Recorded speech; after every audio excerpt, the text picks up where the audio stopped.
Washington U.S. Secretary of State Mike Pompeo hit out at Beijing again on Wednesday over the coronavirus outbreak and accused it of taking advantage of the pandemic to bully neighbors, even as he welcomed China's provision of essential medical supplies.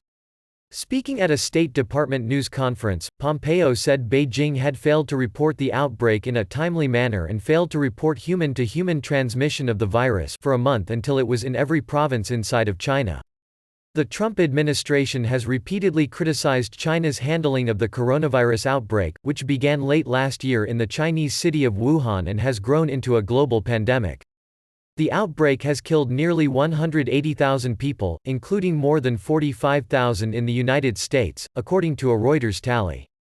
Citing World Health Organization rules implemented in 2007, Pompeo said, "We strongly believe that the Chinese Communist Party did not report the outbreak of the new coronavirus in a timely fashion to the World Health Organization." Even after Beijing notified the WHO of the outbreak, Pompeo said, it did not share all of the information it had.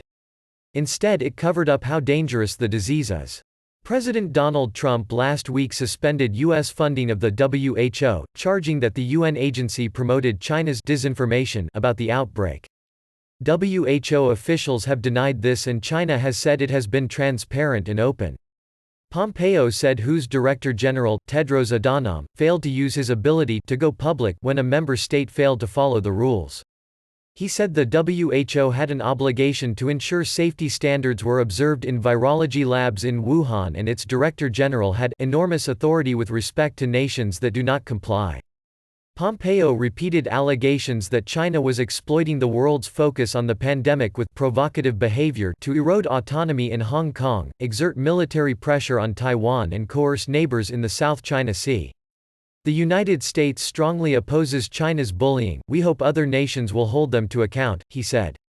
Pompeo said he would be speaking later on Wednesday with counterparts from the Association of Southeast Asian Nations. While the Trump administration has stepped up criticism of China as the pandemic worsens, the crisis has exposed U.S. reliance on China for essential medical supplies. Asked about recent reports that supplies were being held up in China, Pompeo said, "The good news is we have seen China provide those resources, sometimes they're from U.S. companies that are there in China, but we've had success. We appreciate that. We are counting on China to continue to live up to its contractual obligations and international obligations to provide that assistance to us and to sell us those goods, in a way consistent with all of the international trade rules," Pompeo said.